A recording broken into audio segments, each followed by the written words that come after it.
보신 분들을 위해서 표현했다고 많이들 찐 느낌이 나죠.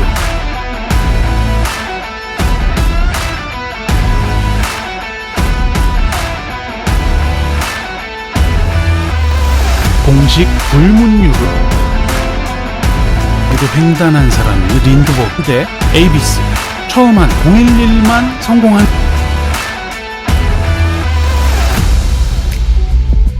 이 빨간색 보세요. 초현실주의, 감정을 표현하는 것이구나.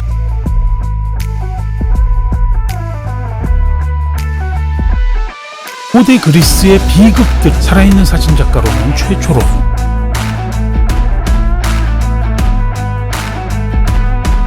선의 흐름, 어디로 사람들이 선의 흐름이 있고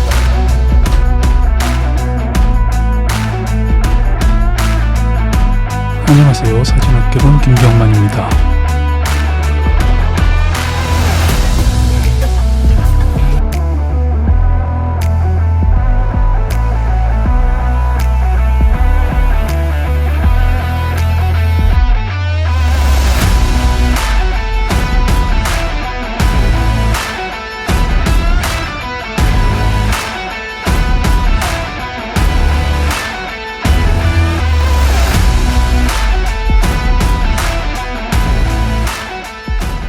좋네요. 구도도 굉장히 깔끔하고 완벽한 사진이네요.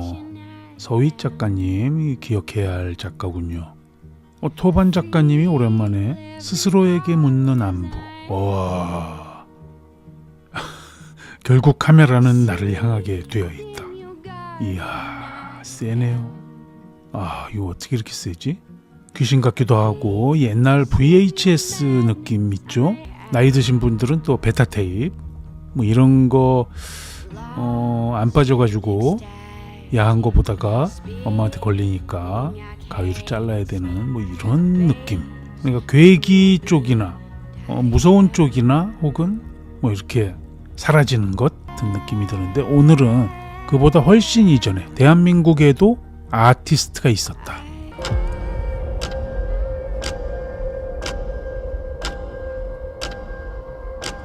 추사 김정희.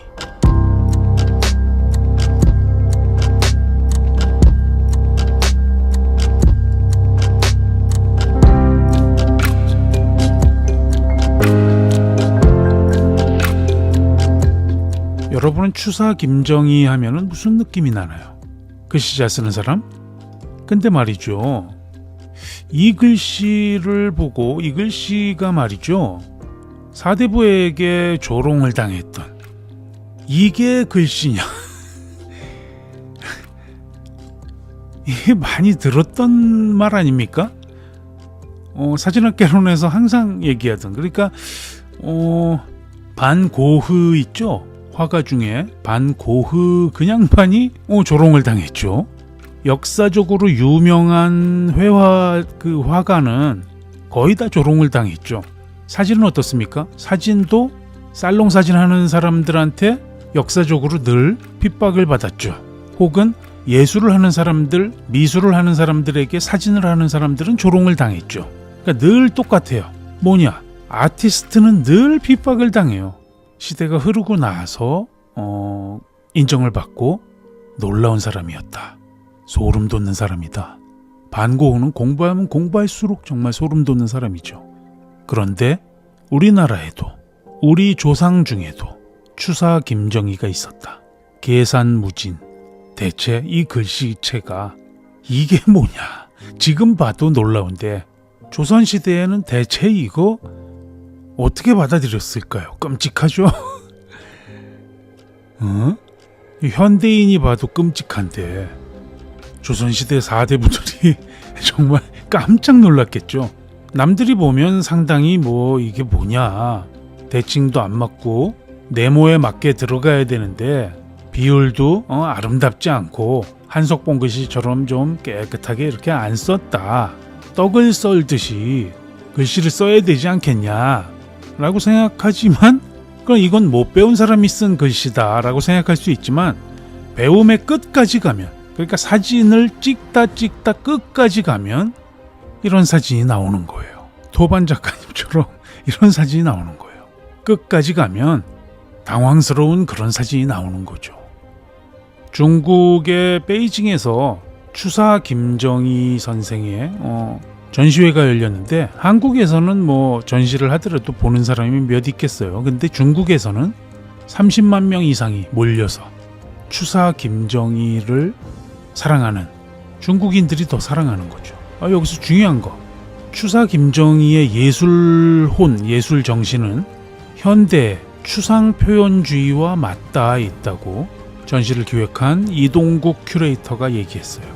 서구에서 현대와 이전 미술을 구분하는 지점 중 하나가 뭐냐면 미와 추, 추함과 아름다움, 미와 추의 경계를 넘어서는 것, 이것이 현대 미술이냐 아니면 이전 미술이냐를 구분하는 것인데, 추사 역시 정과 괴에 대한, 괴물을 할 때 괴이한 거, 바른 정과 괴에 대한 개념을 전복하는 데 의미를 두고 있다. 동아시아 현대미술의 기원이라고 볼 수 있는 이유다. 추사 김정희는 스스로 이것은 서가 아니라 비서이다 라고 선언을 했다. 이게 무슨 말이냐면 글씨 서, 비서, 세크레터리 말고 글씨가 아니다 라는 걸 비서, 서가 아니라 이것은 비서다. 내 글씨는 서로 보지 마라. 이게 지금 와서 생각해 보면 뭐냐 하면 놀라지 마세요. 미술이에요, 미술.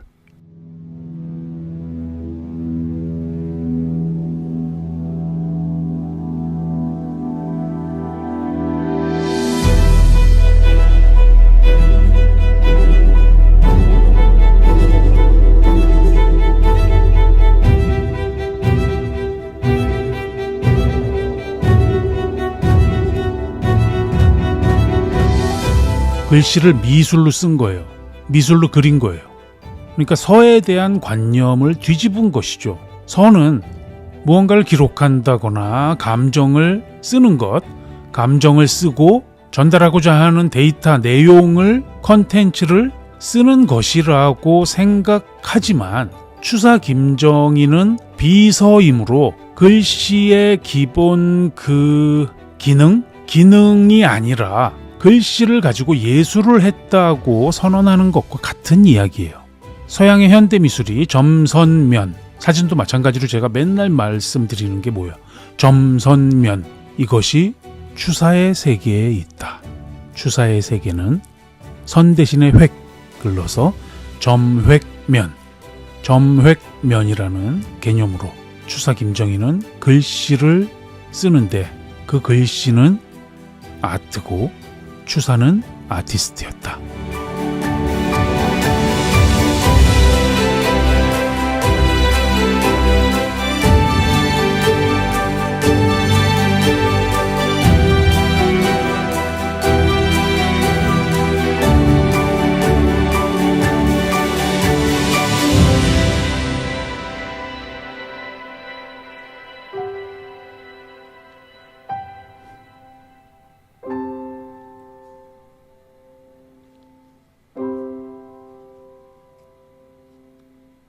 그러니까 바른 생활 사나이가 찍은 사진에 대해서 왜 우리가 답답함을 느끼는지, 그리고 그것이 왜 예술로 승화되지 못하는지, 거기에 대한 이해가 필요한데 김정희 선생의 그 글씨를 보면 그게 느껴져요.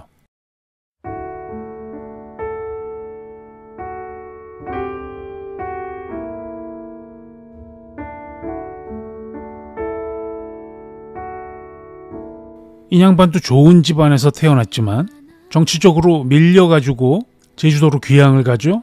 정말 고통스러운 그 역사, 인생이 있었기 때문에 그의 글씨가 변하기 시작한 거죠. 잘 쓰는 글씨란 게 도대체 무엇인가? 감는 꿈 놓지 못해 하염없이 길을 헤매고 있네. 내 마음과 내 두 눈이 그 한숨을 뒤로 한 채 울었었네. I'm feeling 이 유명한 추사 김정희의 부장난, 난치기, 난을 그리죠. 보통 난화. 추사의 유일한 혈육인 서자 상우에게 편지를 받습니다. 난초를 그리고 싶다고. 이 난화를 보고 저는 그런 생각을 합니다. 이게 조선시대에 가능한 일이냐.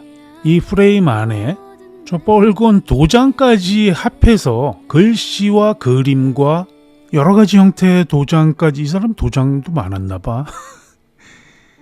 이 어떻게 이렇게 미적인가. 글씨도 정말 대박 아닙니까? 이 글씨가. 와, 정말 사람이 끝까지 가면 이렇게 되는군요. 이게 10여 년이 넘게 귀양 생활을 하다가 제주와 북청에서 귀양을 하다가 그 귀양살이가 끝나고 나서 풀려나서 과천에서 그린 걸로 추정이 되는데, 중요한 것은 이 구도를 보시면 정말 미술적이죠. 이거를 누가 편지라고, 글씨라고 생각하시겠어요? 이 난을 그린 이유를 난 주위에 여백들이 많이 있었잖아요. 그 여백에다가 글씨를 갖다 채운 건데 미술적으로 얼마나 아름다운 그런 프레임인가. 난화를 그리지 않은 지 20년 어쩌다 참모습을 그려냈다네.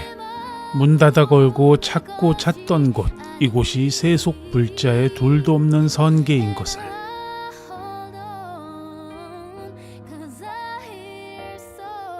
추사 김정희는 10년 동안 유배 생활을 하고, 유배 생활에서 풀려나오고 나서 죽기 전 또 10년, 이렇게 20년 동안 인생의 가장 큰 절망을 예술로 자신을 다스리며 하고 싶은 말, 느낌, 뿜어져 나오는 감정들을 소화해냅니다. 그렇게 조선의 아티스트가 되는 거죠. 그의 글씨와 그림을 보고 있으면 사진을 어떻게 찍어야 할까 답이 있습니다. 화가 폴 고갱이 이런 말을 합니다. 어떤 선은 고귀하고 어떤 선은 기만적이다. 직선은 무한을 암시하고 곡선은 창조를 암시한다. 색채는 훨씬 더 설명적이다. 시각에 대한 자극 때문이다. 어떤 조화는 평화롭고 어떤 것은 위로를 주며 또 어떤 것은 대담해서 흥분하게 만든다. 폴 고갱.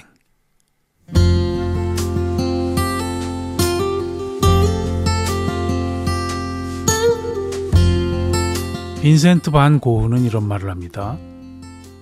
언젠가는 내 그림이 내 생활비와 물감값보다 더 가치가 있다는 것을 알아줄 때가 올 거야. 진정한 화가는 캔버스를 두려워하지 않아. 오히려 캔버스가 화가를 두려워하지. 자, 이제 끝으로 추사 김정희 선생의 말씀을 전하겠습니다. 가슴속에 1만 권의 책이 들어있어야 그것이 흘러넘쳐서 그림과 글씨가 된다. 사진 안 찍혀서 매너리즘 막 이런 말씀하시는 분들 계시죠? 뭐가 흘러넘쳐야 사진이 되지. 그런 의미에서 이건 참 인문학적인 말이죠. 인문계 사진 어떻게 찍는 것이냐. 가슴속에 1만 권의 책이 들어있어야 찍을 수 있다.